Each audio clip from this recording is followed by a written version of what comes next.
À seulement 3 km du centre-ville, dans le 12e arrondissement, Saint-Barnabé est situé sur un petit plateau à 100 mètres d'altitude.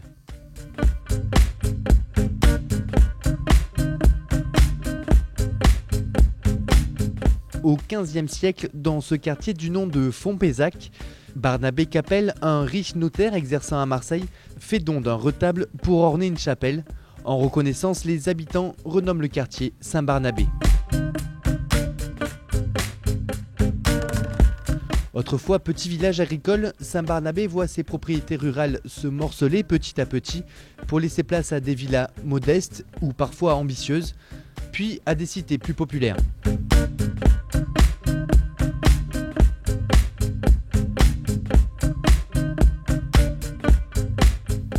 Aujourd'hui, c'est un quartier en pleine transformation, avec notamment l'arrivée récente du métro.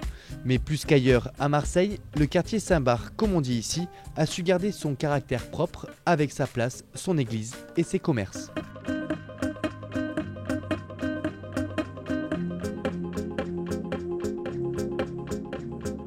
C'est vraiment un village formidable. Je ne dis pas que c'est le seul à Marseille, mais nous, Saint-Barnabé, nous qui habitons là, on est très fiers d'être à Saint-Barnabé. C'est un quartier magnifique qui s'est gardé tout ce qu'on avait avant. Il n'y a pas de grands immeubles. Le paysage a conservé sa beauté. C'est un village très agréable, très accueillant. On y fait toutes nos courses. Ouais. On vit à Saint-Barnabé, on fait travailler les commerces de Saint-Barnabé. Là, ici, c'était un cinéma. Je suis allé au cinéma avec des amis, ça s'appelait le Cinéo. Là, il y avait des magasins de bonbons, tout. Ici aussi, il y a des charcutiers. Là, il y avait, je crois qu'un peu plus bas, il y avait une droguerie. Et maintenant, il n'y a plus. Voilà. Cependant, ça reste très commerçant quand même. Hein. Oui, très commerçant. Disons qu'il y a une bonne ambiance, une très bonne ambiance, je trouve. Ouais, non, mais il y a tout. Hein. C'est vrai qu'il y a tous les commerçants que vous voulez. Le marché le jeudi, s'il y est toujours. Non, il a été supprimé. Bon, il a été supprimé, alors paraît-il. Un mélange qui est de la population classique, quoi. Hein.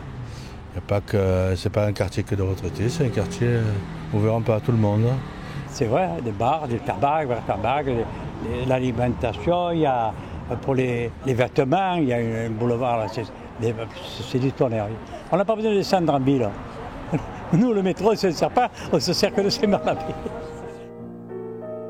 Non loin du métro, sur la place Caire, Saint-Barnabé, comme tout village dans la ville, possède son église. Un édifice religieux d'envergure existe ici depuis 1666, mais en 1845, le conseil municipal fait construire une plus grande église. Ce lieu de culte de style néo-grec est complété d'un clocher à la fin du XIXe siècle. Des travaux qui ont duré près de 3 années et financés à cette époque à hauteur de 50 000 francs or par de riches mécènes. Ce sont les frères Caire qui ont en fait offert le terrain et qui ont financé une bonne part de l'édifice. C'est pour ça qu'on a en façade 3 statues. Alors il y a Barnabé, et puis Pierre et Jules, donc, qui étaient les noms de ses frères Caire. Cette église donc, du 19e, à l'extérieur, un clocher massif qui se voit quand on descend la rue Montaigne, qui est comme un phare pour le quartier. Ce clocher forme à lui seul la façade principale du bâtiment. Il surmonte un porche orné de colonnes et encadré de 2 tours poivrières. Rénové il y a peu, il surplombe le village. On voit toute la ville, la mer, Notre-Dame de la Garde, l'église des Réformés. Voilà, toute la ville se déploie sous nos yeux.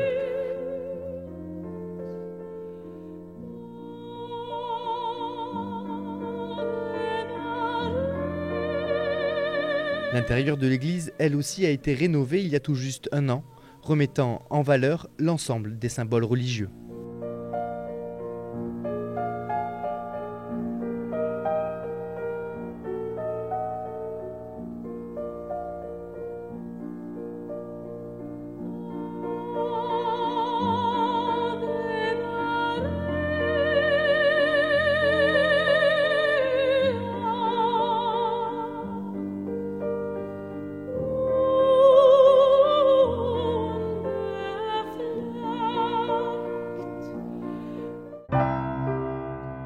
À la même époque que la rénovation de l'église en 1845, on observe la création de Notre-Dame de la Compassion. Une histoire ordinaire mais à la fois fantastique. Ici, depuis plus de 150 ans, rien ou presque n'a changé. De 1843 à 1845, les œuvres progressaient naturellement et ils ont été obligés finalement d'acheter une autre propriété. Donc les 8 sœurs à l'époque ont rencontré Madame Elivon, qui était une riche veuve, qui avait ses propres œuvres d'ailleurs sur Saint-Barnabé, et elle leur a proposé ce bâtiment, en tous les cas ce terrain, qui était un corps de ferme dont on voit ici le corps principal et les écuries qui étaient ici.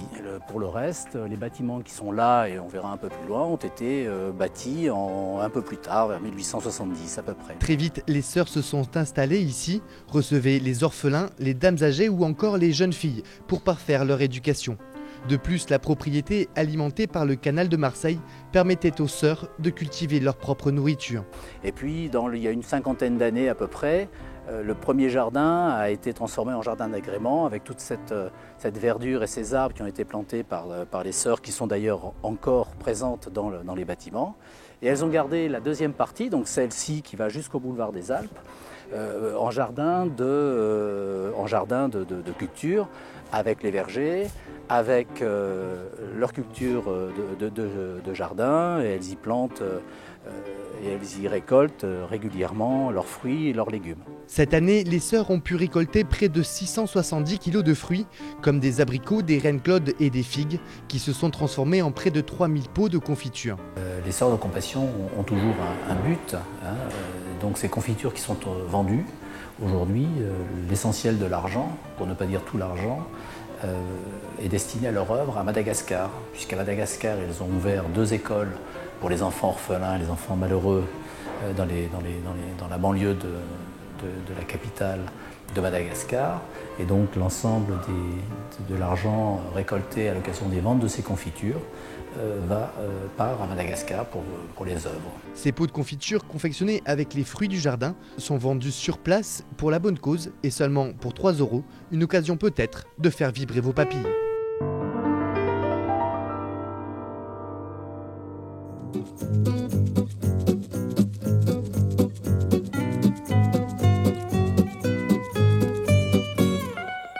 Il est le plus ancien pâtissier de Saint-Barnabé. Victorien Rabelino a grandi dans les laboratoires de sa pâtisserie et depuis 12 ans maintenant, il a repris l'affaire familiale implantée dans le quartier depuis 1973. Et ensuite, mon père a abordé autre chose parce qu'il était un pâtissier, on va dire, pur, pur de souche, pas tellement en boulangerie. Et donc, en 81, à l'époque, on a décidé d'arrêter de faire du pain.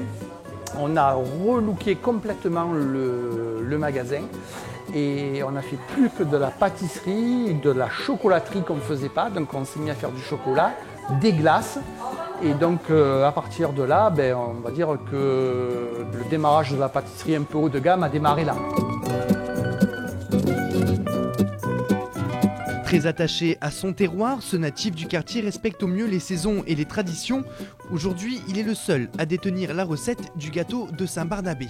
C'est un gâteau spécial qui rentre dans ce qu'on appelle, nous, la catégorie des gâteaux de voyage, parce que ça voyage très bien. Alors cette crème-là, elle est spéciale, je ne peux pas trop vous en parler, c'est ce qui fait aussi le secret de ce gâteau-là. Sachez que quand même c'est une base de crème, une crème d'amande, mais il y a une particularité, c'est que c'est une crème riche, très onctueuse, que vous découvrez ensuite lorsque le gâteau est cuit. Voilà une partie des ingrédients de ce gâteau issu d'un concours organisé par le comité des commerçants du quartier en 1988. Lors d'une réunion des commerçants, le président a dit qu'il faudrait que l'on sorte une galette et que l'on servirait toutes les années pour la Saint-Barnabé le 11 juin. Et cette tradition perdure. Alors au départ c'était les commerçants qui la finançaient et puis après une année ça s'est arrêté. Donc nous avons demandé à notre maire de secteur qui était à l'époque M. Blou de le financer, c'est ce qu'il a fait. Et depuis, c'est notre maire de secteur actuel, M. Assante, qui continue à nous financer le gâteau. Saint-Barnabé est le seul quartier de Marseille à avoir son gâteau. Cerclé d'un bandeau d'authenticité, cette gourmandise est fabriquée uniquement au mois de juin et dégustée comme à la tradition lors de la fête du village. Il faudra donc un peu de patience pour pouvoir le savourer.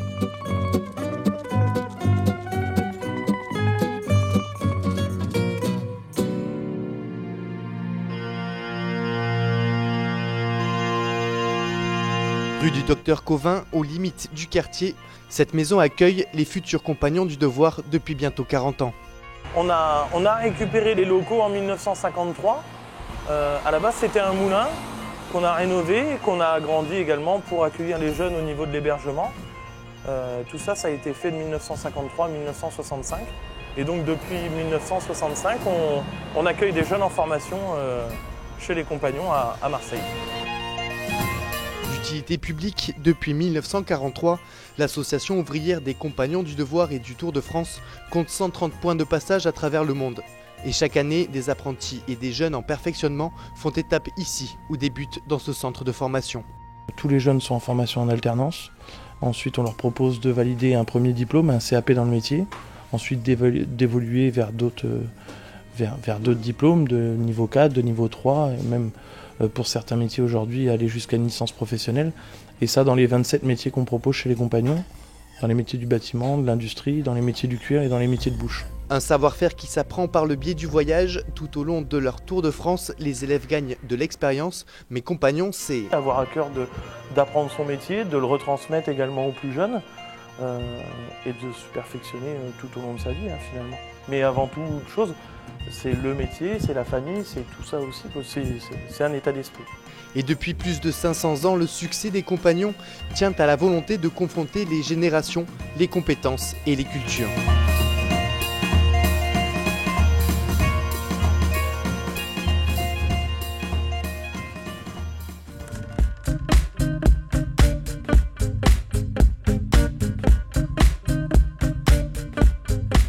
Calme et aussi résidentiel, proche du centre-ville et à la fois suffisamment éloigné, le quartier compte environ 12 500 habitants.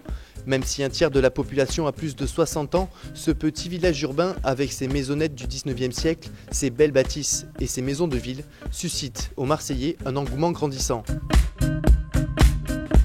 Le métro a remplacé le tramway d'antan qui traversait le village pour se rendre au Cailleul, aux Trois-Lucs ou à Saint-Julien. Le quartier de Saint-Barnabé a su sauvegarder son caractère villageois et préserver ses valeurs et traditions.